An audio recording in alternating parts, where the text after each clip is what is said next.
O cheiro de óleo queimado ainda estava no ar quando o chefe cruzou os braços e riu alto. Um riso seco, debochado, que ecoou pelo galpão inteiro. Diante dele, um motor desmontado, enorme, coberto de graxa, parecia um quebra-cabeça impossível. E ao lado daquela máquina intimidante estava ela, uma jovem de pele preta, magra, usando um macacão azul já desbotado, manchado de óleo antigo, as mangas gastas no cotovelo. "Então é você?" ele disse, inclinando a cabeça, analisando-a como se fosse uma peça defeituosa. A filha do mecânico. O coração dela deu um salto dolorido no peito. Ela sentiu o sangue esquentar no rosto, mas manteve os pés firmes no chão de concreto rachado. Sabia que todos estavam olhando. Sabia que todos esperavam algo, ou melhor, esperavam que ela falhasse. Ela respirou fundo, sentindo o cheiro familiar de metal e combustível. Aquele cheiro a acompanhava desde a infância. Mesmo assim, ali, naquele momento, ele parecia pesar mais do que nunca. O chefe, um homem branco, alto, camisa social clara perfeitamente passada, relógio caro brilhando no pulso, deu um passo à frente. Seus olhos não escondiam o desprezo. Ele pensava que aquela cena era quase cômica. Uma garota, negra, filha de um mecânico velho, tentando se provar em uma oficina dominada por homens experientes. "Esse motor aí travou depois de 3 equipes tentarem resolver", continuou ele com um sorriso torto. "Engenheiros formados, anos de experiência." Ele fez uma pausa, olhando ao redor, buscando cumplicidade nos outros funcionários. "Mas claro, talvez você consiga." Alguns riram baixo, outros desviaram o olhar, constrangidos. Ela percebeu tudo. Cada risada abafada soava como um tapa. Cada cochicho era uma lâmina invisível cortando sua dignidade. Ela sentiu o peso do macacão velho em seu corpo. Sabia como parecia aos olhos deles. Mãos manchadas de graxa, botas gastas, cabelo preso de qualquer jeito. Nenhum crachá sofisticado, nenhum diploma pendurado na parede. Só a aparência simples de quem nunca pertenceu àquele lugar. Por dentro, no entanto, seus pensamentos eram um turbilhão. A lembrança do pai surgiu com força. O velho mecânico, mãos calejadas, ensinando-a a ouvir o som dos motores como quem escuta um coração bater. "Máquina fala, filha. Quem não respeita, não entende." Aquela voz ecoava agora em sua mente. "Você tem certeza que quer passar por isso?" O chefe insistiu agora mais alto. "Porque se falhar vai ficar bem feio para você." Ela sentiu o estômago apertar. Havia medo, sim. Um medo real, pesado. Mas havia algo mais forte. A humilhação. Aquela sensação antiga, conhecida, de ser subestimada antes mesmo de abrir a boca. De ter sua inteligência questionada pela cor da pele, pela roupa simples, pela origem humilde. Ela levantou os olhos lentamente e encarou o chefe. Ele se surpreendeu por um instante. Não esperava aquele olhar firme, quase silencioso demais. Não havia arrogância ali, mas também não havia submissão. "Eu posso tentar", ela disse, com a voz baixa, controlada. O chefe arqueou a sobrancelha divertido. "Tentar?" repetiu. "Isso aqui não é brincadeira de quintal, menina." A palavra menina caiu pesada. Ela sentiu um frio percorrer a espinha, seguido de uma onda de raiva contida. Suas mãos fecharam em punhos, sujos de óleo antigo. Por um segundo pensou em virar as costas. Pensou em sair dali, em evitar mais uma humilhação pública. Mas então percebeu os outros. Os olhares curiosos, os olhares céticos, alguns claramente torcendo pelo fracasso. Outros poucos, silenciosamente esperando que ela conseguisse. Ela deu um passo à frente, aproximando-se do motor. O metal frio parecia desafiá-la. O barulho distante de ferramentas batendo parou. O galpão inteiro ficou atento. O chefe cruzou os braços novamente, satisfeito. Na mente dele, aquilo já estava decidido. Ele imaginava a cena, ela errando, gaguejando, sendo desmascarada. Mais uma prova de que aquele lugar não era para gente como ela. Ela, porém, sentia algo diferente crescer dentro do peito. Uma mistura de nervosismo e determinação. Seus dedos tocaram o motor com cuidado, quase respeito. Ela fechou os olhos por um instante, ignorando os cochichos, as risadas, o julgamento silencioso. E foi nesse momento que o chefe lançou o desafio final, alto o suficiente para todos ouvirem. Se você consertar esse motor, eu mesmo peço desculpas. Mas quando falhar, ele sorriu, cruel. Você vai entender por que nunca deveria ter se metido aqui. Ela abriu os olhos, e enquanto observava cada detalhe daquela máquina impossível, um pensamento atravessou sua mente com clareza assustadora. Eles não fazem ideia de quem eu sou, nem do que eu sei. O silêncio que se seguiu parecia prenunciar algo grande, algo que ninguém ali estava preparado para ver, e era só o começo.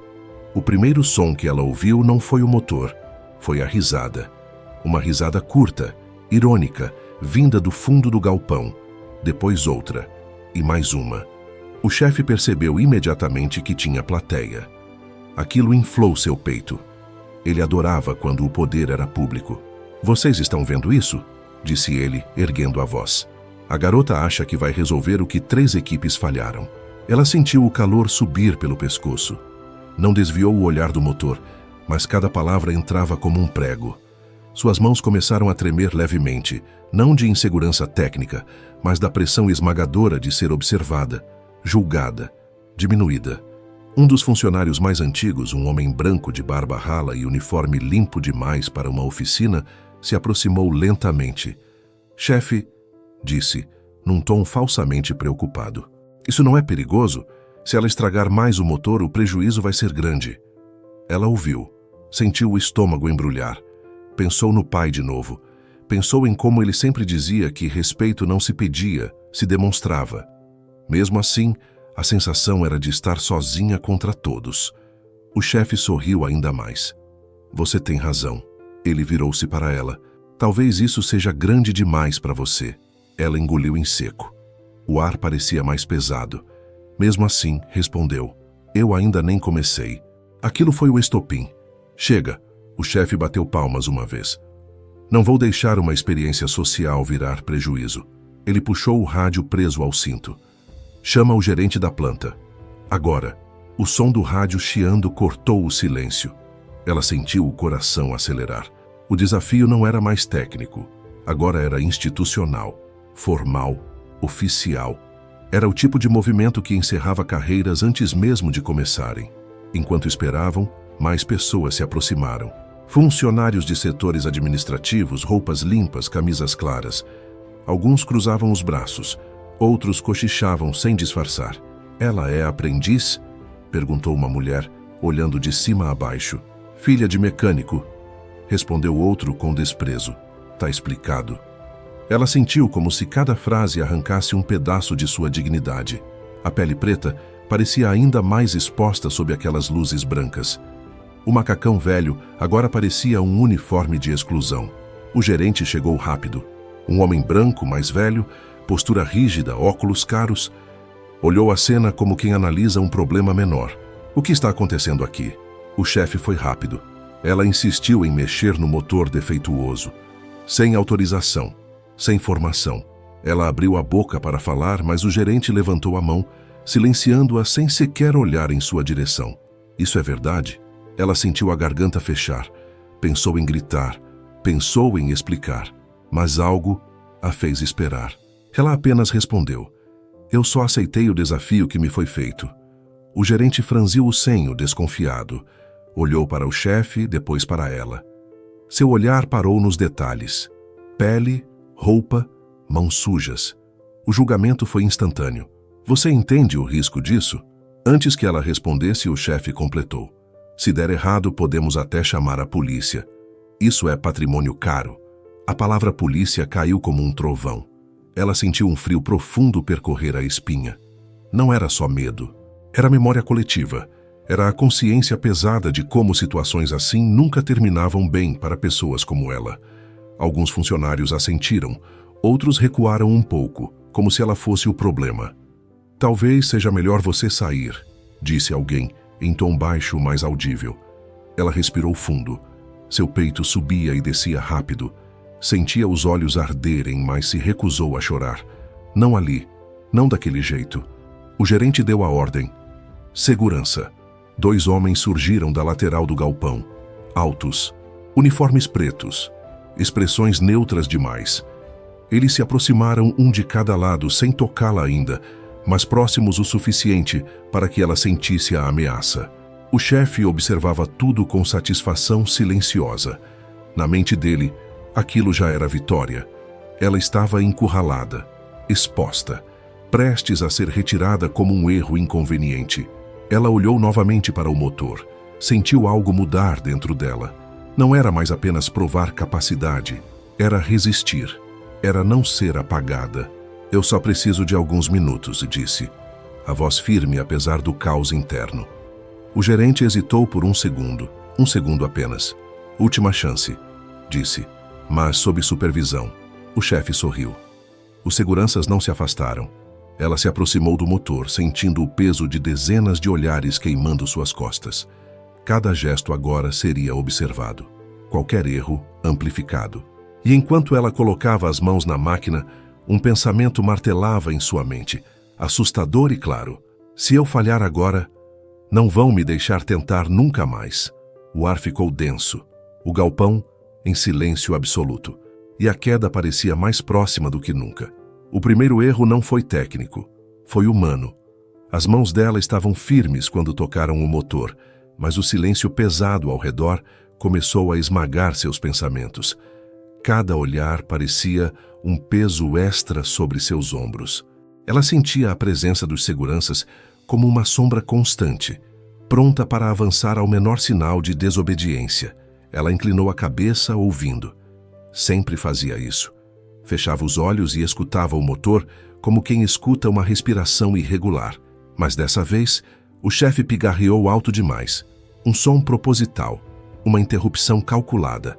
Cuidado aí, disse ele, com falsa preocupação. Isso não é brinquedo. Ela abriu os olhos.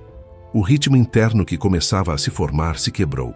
O coração bateu mais rápido. Ela tentou retomar o foco, mas sentiu algo diferente. Dúvida. Não sobre o motor, sobre si mesma. O gerente consultava o relógio, impaciente. Você tem 2 minutos, disse. Depois disso acabou. 2 minutos. Ela sentiu a injustiça daquela contagem absurda que ninguém antes precisou enfrentar. Nenhum dos engenheiros teve plateia. Nenhum foi pressionado assim. Mas ela assentiu. Sempre assentia. Era o preço de existir em espaços que nunca foram feitos para ela. Ela ajustou uma peça, depois outra. O som metálico ecoou. Um funcionário cochichou algo e riu. Ela ouviu seu nome sendo distorcido, acompanhado da palavra ousada, dita como xingamento. O suor começou a escorrer pela testa. Não pelo esforço físico, mas pela humilhação silenciosa. Pela sensação de estar lutando contra algo maior que um motor. Um sistema inteiro que esperava sua queda. Ela tentou girar o eixo. Nada. Tentou de novo. O chefe sorriu, lento, satisfeito. Tá vendo? Disse ele alto. Era questão de tempo. Ela sentiu o estômago despencar. Um nó subiu pela garganta. O orgulho, que sempre foi sua armadura, começou a rachar.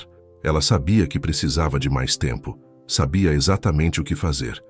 Mas não deixariam. Tempo! Anunciou o gerente, fechando o relógio. Chega! Ela abriu a boca. Só mais 1 minuto, pediu, a voz quase imperceptível. O gerente balançou a cabeça, impassível. Você teve sua chance. Os seguranças deram um passo à frente. Agora não era mais simbólico. Um deles tocou levemente o braço dela. O contato foi breve, mas carregado de significado. Ela sentiu o corpo inteiro enrijecer. Por favor, ela tentou, sentindo os olhos arderem. Eu sei o que está errado. O chefe soltou uma risada curta. Claro que sabe. Ele se aproximou abaixando o tom, cruelmente íntimo. Você devia ter ficado no lugar que conhece. A frase atingiu como um soco. Ela sentiu o rosto queimar.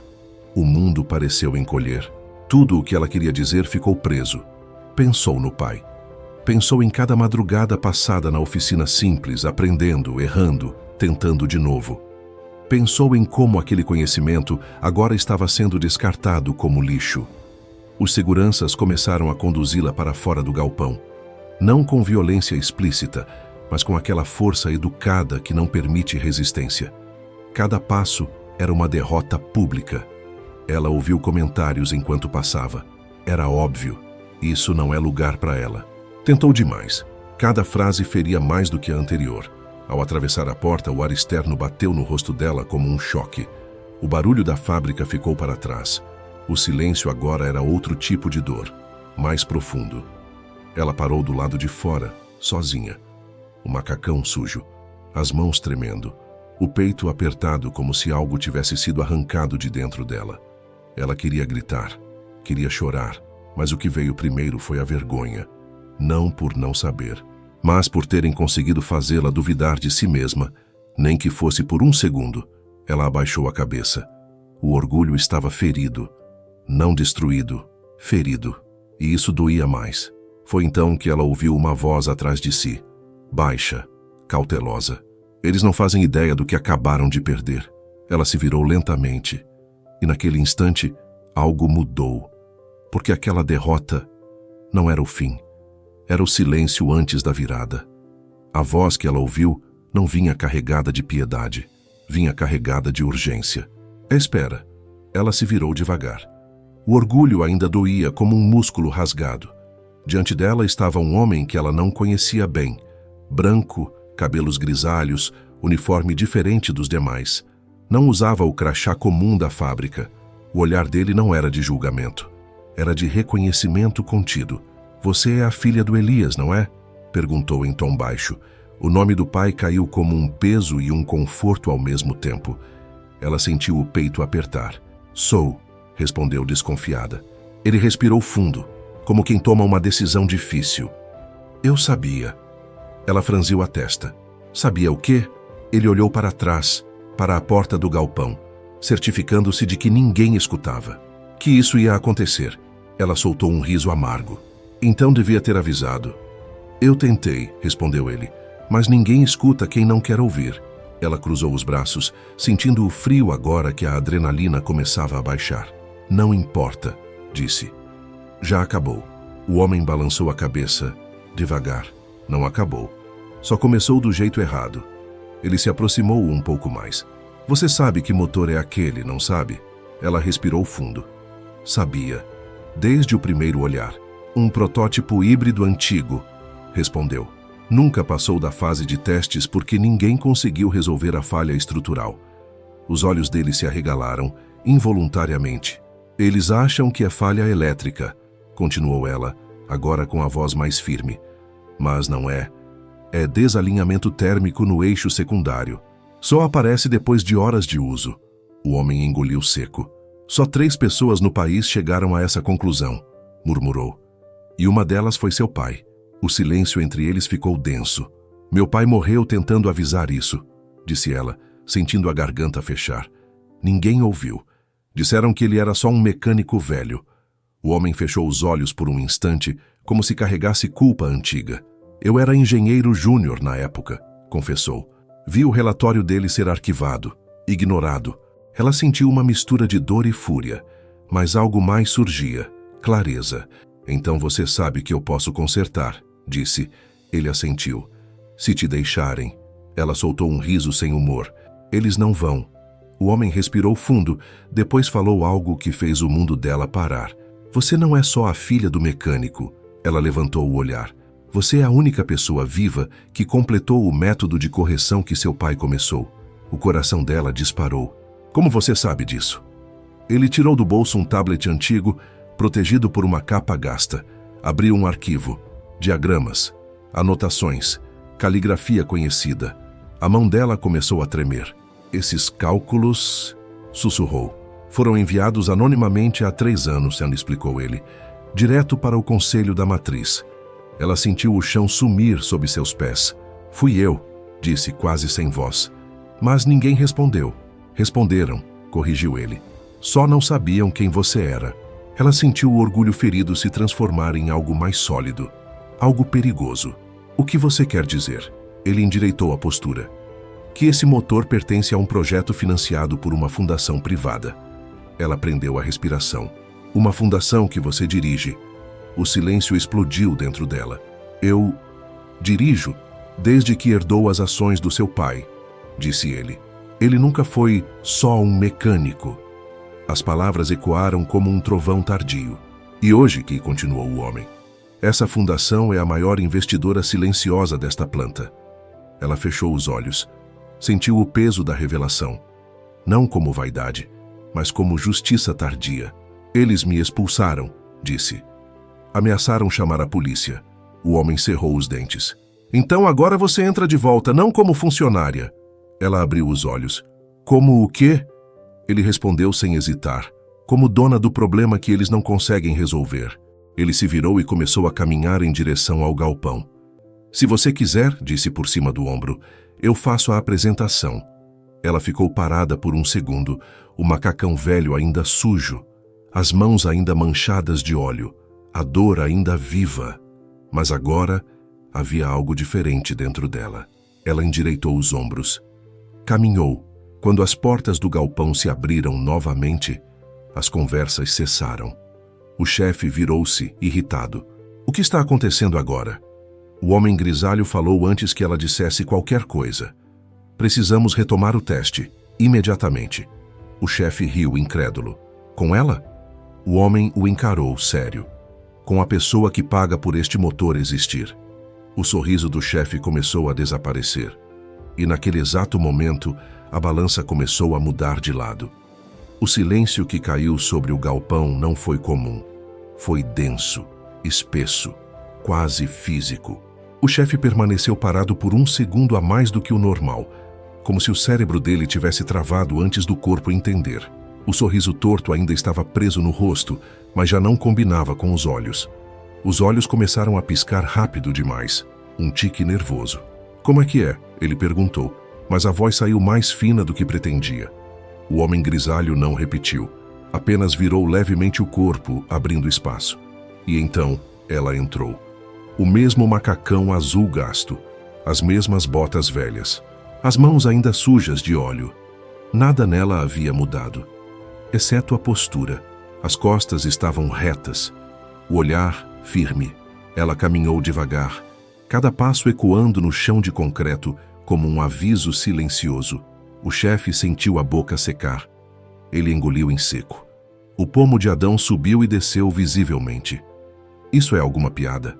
Tentou rir, mas o som saiu quebrado. O gerente da planta, que antes olhava o relógio com impaciência, agora estava imóvel. O rosto dele começou a perder a cor. Um branco acinzentado tomou conta da pele. As mãos, antes cruzadas com autoridade, caíram ao lado do corpo. Ela... paga! Balbuciou, sem perceber que estava falando em voz alta. O homem grisalho respondeu com calma cirúrgica. A fundação que ela preside é responsável por 42% do financiamento deste projeto. O chefe sentiu o suor brotar imediatamente na testa. Não era calor, era pânico. Um suor frio, pegajoso, que escorria pela lateral do rosto e manchava o colarinho da camisa cara. Isso não está certo, ele gaguejou. Ela estava do lado de fora. Os seguranças. Os dois homens de uniforme preto trocaram um olhar rápido. Um deles piscou várias vezes. O outro ajustou o próprio cinto nervoso. Nenhum dos dois ousou se mover agora. O corpo deles, antes imponente, parecia menor, recolhido. Ela parou no centro do galpão. O barulho distante de uma ferramenta caindo no chão soou alto demais. Um funcionário deixou escapar um "meu Deus", quase inaudível. O chefe tentou se recompor. Endireitou o paletó com mãos trêmulas. O relógio de luxo escorregou um pouco no pulso suado. "Veja bem", disse ele, respirando rápido demais. "Houve um mal-entendido." Ela inclinou levemente a cabeça. Observava, não com raiva, com precisão, cada gota de suor, cada microexpressão de desespero. "Um mal-entendido", repetiu o homem grisalho seco. "Você expulsou a maior autoridade técnica e financeira ligada a este motor." O gerente levou a mão à boca. Os lábios dele tremiam. Eu não sabia", murmurou. "Se soubéssemos..." Ela deu um passo à frente. O chefe recuou meio passo sem perceber. O corpo reagiu antes da mente. O calcanhar bateu errado no chão. Ele quase perdeu o equilíbrio. "Você não perguntou", ela disse, a voz calma demais para o caos que causava. "Você decidiu." O rosto dele começou a ficar vermelho, depois pálido de novo. Um ciclo descontrolado, as narinas dilatadas, a respiração curta. Nós só estávamos seguindo o protocolo, tentou. Segurança, patrimônio, chamando a polícia, completou ela. O gerente fechou os olhos por um segundo, como quem vê a própria carreira ruir em câmera lenta. Um dos funcionários que havia rido antes agora estava imóvel, olhos arregalados, boca entreaberta. Outro passava a mão no cabelo repetidamente num gesto compulsivo. Isso não pode estar acontecendo, sussurrou alguém. O homem grisalho continuou, implacável. Ela é a única pessoa viva que entende esse motor por completo. O chefe sentiu um espasmo no maxilar. A mandíbula dele se contraiu com força. Nós podemos conversar, disse, a voz falhando. Resolver isso de forma amigável. Ela não respondeu de imediato. Caminhou até o motor. Passou a mão pela superfície metálica com familiaridade. O gesto era simples, mas carregado de significado. Vocês tiveram engenheiros, disse, sem olhar para trás. Tiveram tempo, tiveram recursos. Ela se virou e escolheram humilhar. O chefe começou a suar tanto que pequenas manchas escuras surgiram debaixo dos braços da camisa clara. Ele tentou disfarçar, puxando o tecido. Eu peço desculpas, soltou, rápido demais, em meu nome e em nome da empresa. A palavra desculpas saiu fraca, vazia, tremida. Ela observou como ele evitava olhar diretamente para ela, como os olhos dele dançavam pelo chão, pelas paredes, por qualquer lugar que não fosse o rosto dela. Agora você pede, disse ela. Antes você ria. O silêncio voltou a se espalhar. O gerente da planta começou a massagear as têmporas, claramente à beira de um colapso. A respiração dele estava irregular, curta, ansiosa. O que a senhora deseja que façamos? Perguntou, a voz quase suplicante. Ela levantou o olhar. Pela primeira vez todos perceberam. O controle havia mudado de mãos. Primeiro, disse ela, ninguém mais toca nesse motor sem minha autorização. O chefe assentiu rápido demais, quase um aceno desesperado. Claro. Segundo, continuou, quero todos os relatórios ignorados do meu pai sobre a mesa. O gerente engasgou levemente. Todos. O chefe começou a tremer visivelmente. Um tremor fino nas mãos. Incontrolável. E terceiro, ela finalizou, vamos conversar sobre como vocês trataram alguém que sempre pertenceu a este lugar. O chefe sentiu as pernas fraquejarem. Ele percebeu naquele instante que aquilo não era apenas uma correção técnica. Era um acerto de contas. E a queda ainda não tinha terminado. A tensão não se dissipou quando as ordens foram dadas. Pelo contrário, ela se espalhou pelo galpão como uma eletricidade silenciosa, carregada de consequência. O gerente da planta foi o primeiro a se mover. Não com autoridade, mas com urgência. Caminhou até uma mesa lateral, pegou o telefone interno com mãos ainda trêmulas e começou a falar baixo demais, rápido demais. Suas palavras saíam emboladas, como alguém tentando apagar um incêndio antes que as chamas fossem vistas de fora. O chefe permaneceu parado, o corpo rígido, os olhos vidrados nela, mas sem coragem de sustentá-los por muito tempo. A cada segundo, parecia encolher dentro do próprio terno caro. Ela observava tudo em silêncio. Não havia prazer ali, nenhuma sensação de vitória mesquinha. O que ela sentia era mais pesado. Era a gravidade de algo que precisava ser corrigido. Minutos depois, 2 representantes do setor jurídico da empresa chegaram ao galpão. Ambos brancos, ternos escuros, pastas firmes demais nas mãos. Assim que ouviram os primeiros detalhes, os rostos mudaram. As sobrancelhas se franziram. Um deles respirou fundo, longo demais para ser normal. Vocês impediram a principal financiadora de acessar um ativo crítico? Perguntou um deles, olhando diretamente para o gerente. O gerente não respondeu. Apenas assentiu, derrotado. O chefe tentou se justificar. Eu não sabia quem ela era. Isso não importa, cortou o advogado. Importa o que foi feito. Ela deu um passo à frente.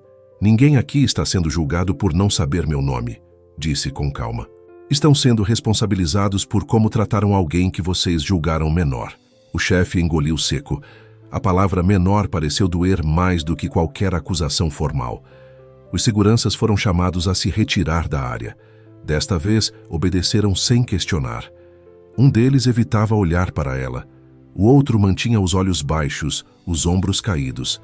Uma reunião emergencial foi convocada ali mesmo, em uma sala envidraçada ao lado do galpão. Ela entrou por último. Não porque foi mandada, mas porque todos esperaram. Lá dentro o ar estava pesado. O gerente suava. O chefe não parava de mexer nos botões da camisa, abrindo e fechando sem perceber. O advogado foi direto. Houve abuso de autoridade, constrangimento e ameaça indevida. O chefe tentou falar, mas a voz falhou. Tossiu. Bebeu água. A mão tremia tanto que parte do líquido caiu sobre a mesa. Ela observava. Sentia um cansaço profundo. Não físico. Um cansaço antigo, herdado de quem sempre precisou provar o dobro para receber metade. Eu não estou aqui para destruir ninguém, disse ela finalmente. Mas isso não pode continuar acontecendo. O gerente levantou os olhos vermelho, quase suplicante. O que você quer? Ela respirou fundo antes de responder. Quero mudanças documentadas, treinamento obrigatório, protocolos claros contra esse tipo de conduta. O chefe pareceu confuso. E comigo? Ela o encarou diretamente. Pela primeira vez desde que tudo começou. Ele não desviou o olhar. Talvez porque já não houvesse para onde fugir. Você não está preparado para liderar pessoas, disse ela, sem elevar a voz. E liderança sem respeito é só abuso com crachá. O advogado anotou algo rapidamente. A empresa vai abrir um processo interno, anunciou. Afastamento imediato enquanto isso acontece. O chefe empalideceu de vez. O rosto ficou quase acinzentado. As pernas vacilaram. Ele precisou se apoiar na cadeira para não cair. Eu sempre fiz assim, murmurou, mais para si do que para os outros. Ela não respondeu. Quando saíram da sala, a notícia já havia se espalhado. O galpão estava em silêncio absoluto. Ninguém ria agora. Ninguém cochichava. Ela caminhou até o motor mais uma vez. Ajoelhou-se, tocou nas peças com cuidado, como quem finalmente tem permissão para ser quem sempre foi. Alguns funcionários observavam de longe, não com desprezo, com respeito cauteloso. Um respeito novo, ainda aprendendo a existir. Ela sabia que aquilo não mudaria o mundo inteiro, mas mudaria aquele espaço, aquela história. A partir dali, ninguém mais poderia dizer que não sabia. E enquanto ajustava a primeira peça, sentiu algo se acomodar dentro do peito. A justiça tinha sido aplicada. Agora, faltava lembrar a todos por quê. O motor voltou a funcionar horas depois. Não com alarde, não com aplausos. Apenas com o som firme, contínuo, saudável, o tipo de som que só quem respeita a máquina consegue produzir. Ela desligou as ferramentas devagar e se levantou. O macacão ainda estava sujo, as mãos manchadas, mas agora ninguém via aquilo como sinal de inferioridade.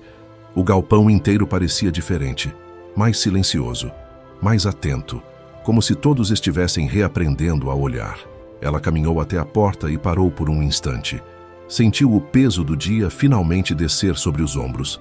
A humilhação, o medo, a expulsão e depois a virada.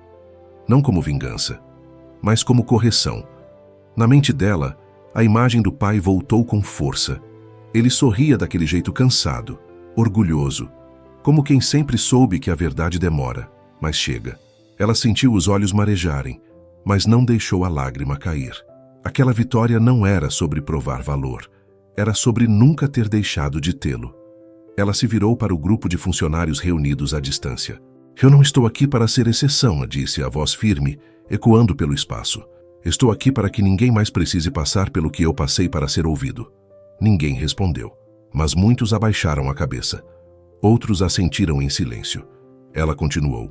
Dignidade não se mede por roupa limpa, cargo alto ou tom de voz.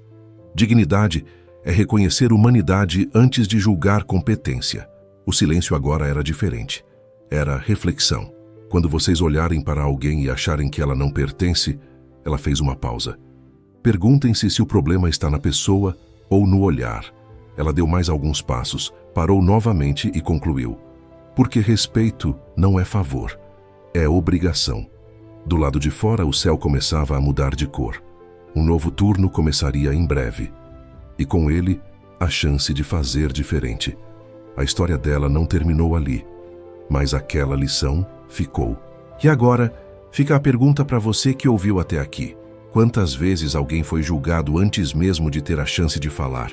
Quantas histórias como essa ainda são silenciadas todos os dias? Se essa narrativa te fez refletir sobre dignidade, respeito e justiça, deixa seu like para que mais pessoas recebam essa mensagem. Comenta aqui embaixo. Você já presenciou ou viveu uma situação parecida? E se inscreve no canal, porque toda semana a gente conta histórias que lembram algo essencial. Ninguém é menor do que parece.